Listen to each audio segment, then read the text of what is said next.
এরপরে আমি সংসার করতে পেরেছিলাম মাত্র 10 দিন। বাবা মা এক প্রকার জোর করেই আমাকে এক প্রবাসী ছেলের সাথে বিয়ে দিয়ে দেয়। প্রবাসী ছেলেরা নাকি বউকে অনেক ভালোবাসে, অনেক কেয়ার করে, অনেক টাকা পয়সা দেয়। এই লোভে পড়েই আমার বাবা মা আমাকে সেই প্রবাসী ছেলেটার সাথে বিয়ে দিয়ে দিয়েছিল। বাবা মায়ের কারণেই আজকে আমার সংসারটা নষ্ট হয়ে গেল।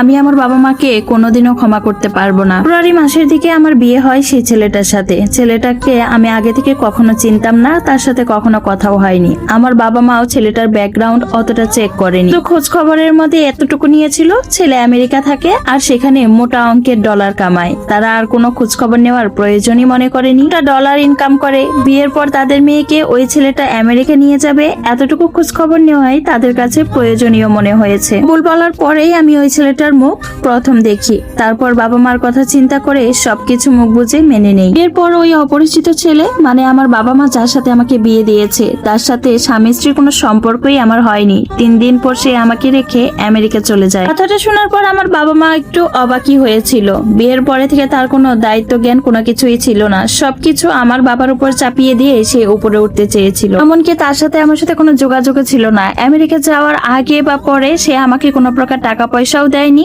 আমাকে কোনো হাত খরচও দিয়ে যায়নি। যাবতীয় খরচ আমার বাবা মাই বহন করত। বিয়ের 2 মাস পরেই আমার আমেরিকা যাওয়ার ভিসাটা হয়ে যায়, কিন্তু আমাকে আমেরিকা নেওয়ার তার কোনো মাথা ব্যথাই ছিল না। এসব নিয়ে আমার বাবা মা কখনোই তাকে কোনো কিছু বলতো না, মানে তার কোনো কাজেই বিরোধিতা করতো না। আর বিয়ের পরে থেকে আমার শাশুড়ি ননদ আমাকে সবসময় বোঝাতে থাকতো, তোমার বিয়ে হয়ে গেছে, তুমি পর হয়ে গেছো, বাবা মার কাছে যতটুকু নিতে পারবা ততটুকুই তোমার লাভ। আর এইসব কথা জানার পরেও তাদেরকে কখনো কোনো কিছু বলতো না। আমার বাবা মোটামুটি ক্ষমতাবান ব্যক্তি ছিলেন, একজন বিজনেসম্যান ছিলেন। তারপরও আমার বাবা মা কোনো ধরনের প্রতিবাদ করতো না। তারপর দেখতে দেখতে আমার বিয়ের 5 মাস কেটে যায়। আর এই 5 মাসে না সে আমার সাথে যোগাযোগ করেছে, না একটা দিন ভালোভাবে কথা বলেছে, না আমাকে কোনো খরচ দিয়েছে। তো আমার বাবা মা যখন দেখলো আমার স্বামী আমার সাথে কোনো প্রকার যোগাযোগই করে না, তখন আমার বাবা মা প্রকার বাধ্য হয়ে আমাকে আমেরিকা পাঠানোর সিদ্ধান্ত নেয়। কিন্তু আমি কোনোভাবেই রাজি ছিলাম না, কারণ আমার মনের ভিতরে সবসময় এটাই তো যে আমি তো নতুন বউ, তার তো আমার প্রতি আগ্রহ থাকা উচিত। তার তো আমার প্রতি কোনো আগ্রহই নেই,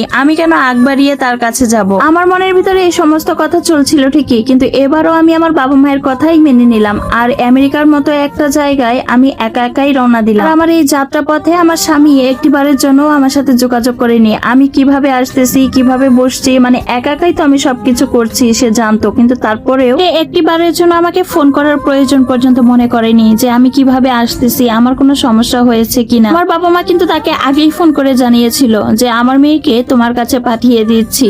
এত অন্যায় করার পরেও আমি কখনো আমার স্বামীকে জিজ্ঞেস করতে পারিনি আপনি আমার সাথে কেন এমন করছেন, কেন অন্যায় করছেন, আমার দোষটা কোথায়। আমরা একই ছাদের নিচে থাকতাম ঠিকই, কিন্তু অপরিচিত মানুষের মতো, কেউ কারোর সাথে কখনো কথা হতো না। সকালটা হলেই সে তার কর্মক্ষেত্রে চলে যেত আর প্রতিবেলা খাবার জন্য বাসায় আসতো, আর প্রতিবেলা খাবারের সাথে আমাকে ঘুমের ওষুধ খাইয়ে দিত। এই কথাটা আমি আগে জানতাম না যে সে আমাকে খাবারের সাথে ঘুমের ওষুধ মিশিয়ে মিশিয়ে খাওয়ায়। কখন রাত হতো কখন দিন হতো আমি কোনো কিছুই যেন টের পেতাম না। আর এভাবে 1 সপ্তাহ চলার পর আমি অনেকটাই অসুস্থ হয়ে যাই। তারপর বাবা মার সাথে কথা বলার পর তারা যখন বুঝতে পারে যে আমি এতটা অসুস্থ হয়ে গেছি, তখন আমার বাবা মা আমাকে দেশে ফেরত যেতে বলে। তার কাছে 10 দিন থাকার পর আমি আমার বাবা মার কাছে ফেরত চলে যাই। আমি এই 10 দিনে এতটাই অসুস্থ হয়ে গিয়েছিলাম যে আমি একা একা চলাফেরা পর্যন্ত করতে পারতাম না। আমার চেহারাটা একদম মলিন হয়ে গিয়েছিল, শরীরটাও একদম দুর্বল হয়ে গিয়েছিল। তারপর দেশে আসার পর এই তো গত মাসের 11 তারিখে আমাদের ডিভোর্স হয়ে যায়। ডিভোর্সের আগে সে একটিবার আমাকে কল পর্যন্ত করেনি, আমার সাথে একটিবার কথা পর্যন্ত বলেনি। তো ডিভোর্সের সময় আমার কাবিনের যত টাকা ছিল সে সমস্ত টাকাটাই পরিশোধ করে দেয়। আর পরের ঘটনার জন্য তো আমি একদমই প্রস্তুত ছিলাম না।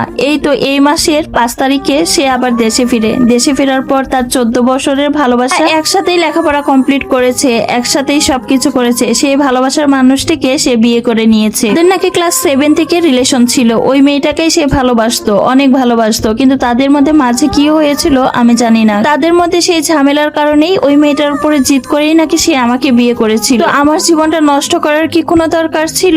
আমার বয়স মাত্র 22 বছর, আর বিনা অপরাধে আমি এই 22 বছর বয়সে ডিভোর্সি হয়ে গেলাম। আমার কি অন্যায় ছিল?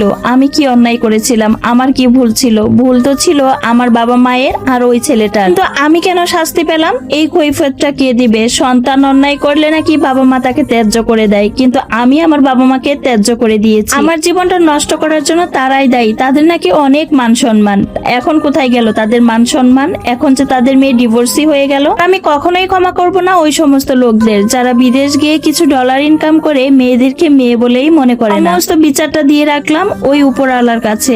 আল্লাহ যেন সঠিক সময়ে সঠিক বিচারটাই করেন আর আমাকে অনেক ধৈর্য দেন। এই সমস্ত স্টোরিটা ছিল একটা আপুর লাইফ থেকে নেওয়া। এই স্টোরির সাথে আমার ব্যক্তিগত জীবনের কিন্তু কোনো মিল নাই।